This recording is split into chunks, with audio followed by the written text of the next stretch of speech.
Hello，大家好啊！咁我係 Vincent，又到每個禮拜 Vincent 周末清談啦。咁近排啦，港股咧就非常之強勢，尤其科技股方面。咁恒生指數咧已經係由過年前最低位嘅大概18000點左右咧，升到去最高位24669點噶啦。咁其實已經係2021年以來嘅新高嚟嘅。咁喺個股方面嘅話，咁個升幅係更加之驚人嘅，就係無論係金沙雲啊定係阿里巴巴都表現非常唔錯。咁其實點解會升咁多？我相信大家喺電視入邊啊，或者係一啲訪問入邊咧，都聽好多噶啦，就係中國嘅資產中概股係迎嚟咗一個叫做資產重組嘅。其實喺學術上，中國嘅資產係迎嚟咗戴維斯雙擊。咁我哋就講講乜嘢叫做戴維斯雙擊，或者叫做戴維斯雙殺。其實本身嚟講啦，戴維斯雙擊 Davis Double Paying 同埋戴維斯雙殺 Davis Double Killing 其實都係好有名嘅。咁簡單嚟講啦，我哋買股票嘅話，咁戴維斯雙擊咁係好嘅，戴維斯雙殺係衰嘅。簡單嚟講，係我哋而家講嘅股價係等於咧，就係個每股嘅收益成個市盈率嘅。戴維斯雙擊咧，某個程度上咧係源自於呢一個公式，就係指一間公司佢嘅利潤持續增長，佢嘅每股盈利 EPS 咧係持續上升，咁市場咧就會給予一個更加樂觀同埋更加高嘅一個倍數嘅 PE，個股價咧就得到咗咧就係一個倍數嘅上升。咁而投資呢啲股票嘅投資者，咁就會獲得一個雙倍或者嚟自兩個方向嘅收益。咁呢個咧就叫做戴維斯雙擊。舉個例子啦，就好似 A 股入邊嘅股茅台，其實喺2015年嘅時候咧，茅台嘅每一股嘅盈利咧大概係12.3%。咁市盈率咧，當時市場俾個市盈率只係得10倍嘅啫，所以講茅台嘅股價咧係大概咧係153蚊。到咗2019年嘅時候咧，茅台嘅每股盈利咧係上升到咧32.8，但係市場俾佢嘅市盈率係由原本嘅10倍係上升到去40倍。茅台嘅股價咧亦都升到去咗1312蚊嘅。咁公司嘅每股盈利只係增長咗2.5倍，個估值係增長咗4倍，因為 PE 由10倍變咗4倍嘛。咁股價就迎嚟咗一個10倍嘅上升。咁呢個就非常之典型嘅戴維斯雙擊啦。咁我哋回顧下翻嚟今次港股嘅升勢，其實最明顯有可能係戴維斯雙擊嘅隻股票就應該係阿里巴巴嘅。咁大家都知道今次阿里巴巴喺2月20號公佈業績係好過預期，增長有6%。但係阿里巴巴嘅股價係由77個幾升到上去最高位145個9，係近乎升咗1倍嘅。咁呢個唔係就係市場俾佢嘅估值係出現咗一個比較大嘅躍升。咁只要阿里巴巴嚟緊佢嘅業績可以保持住嘅話咧，咁阿里巴巴除咗佢業績增長之外，大家市場上俾個估值會進一步上升，咁係嚟咗2倍嘅收益嘅。當然啦，有雙擊就自然有雙殺。我哋喺上面講過，對於投資者嚟講，雙擊係好事，雙殺係壞事嚟嘅，除非你係做淡嘅啫。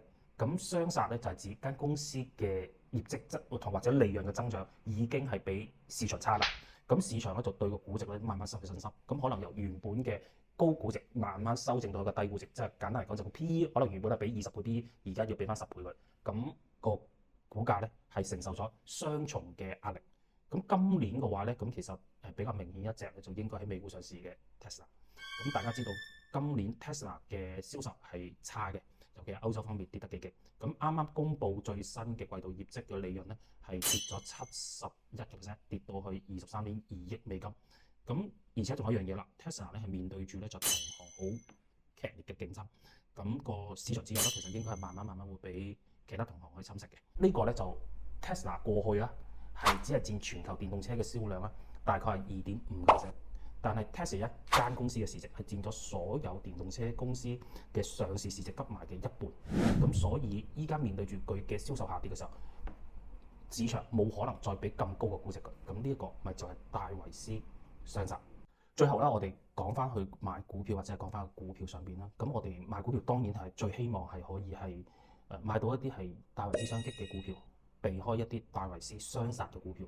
咁如果係咁嘅話，我哋要做到幾樣嘢。第一個就係我哋要去揾一啲業績係持續係改善或者持續係增長嘅公司，即係話佢每一季嘅業績係可以係同比或者環比都可以上升。咁呢個時候咧，市場就自然會俾佢一個估值係相對比較高嘅啦。第二個就係要揾一啲估值係非常之平，但係啱啱換咗管理層嘅公司，因為佢估值已經好低，而家換管理層，即代表佢哋可能係要嚟一啲改革。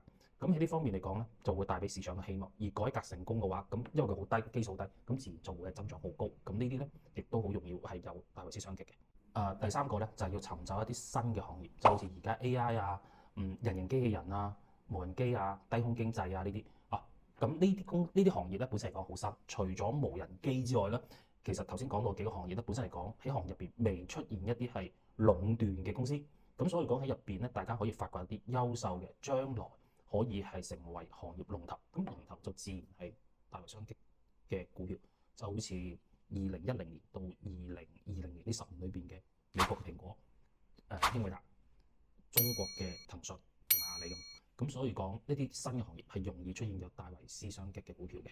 今日我哋就少少地咁去講一講戴維斯雙擊。咁如果大家對相關嘅題材係有興趣嘅，咁可以係留言翻俾我哋。咁我哋有時間啊，我哋可以就住呢個話題可以再詳細咁去講一講或者分析翻嘅。咁今日多謝大家，同埋大家亦都係可以嘥少時間，記得點讚、分享同埋 follow 我哋嘅 channel。多謝。如果你都中意 Vincent 嘅片嘅話，就記得訂閱、讚好同留言啦。仲有記得分享出去俾朋友。下次見。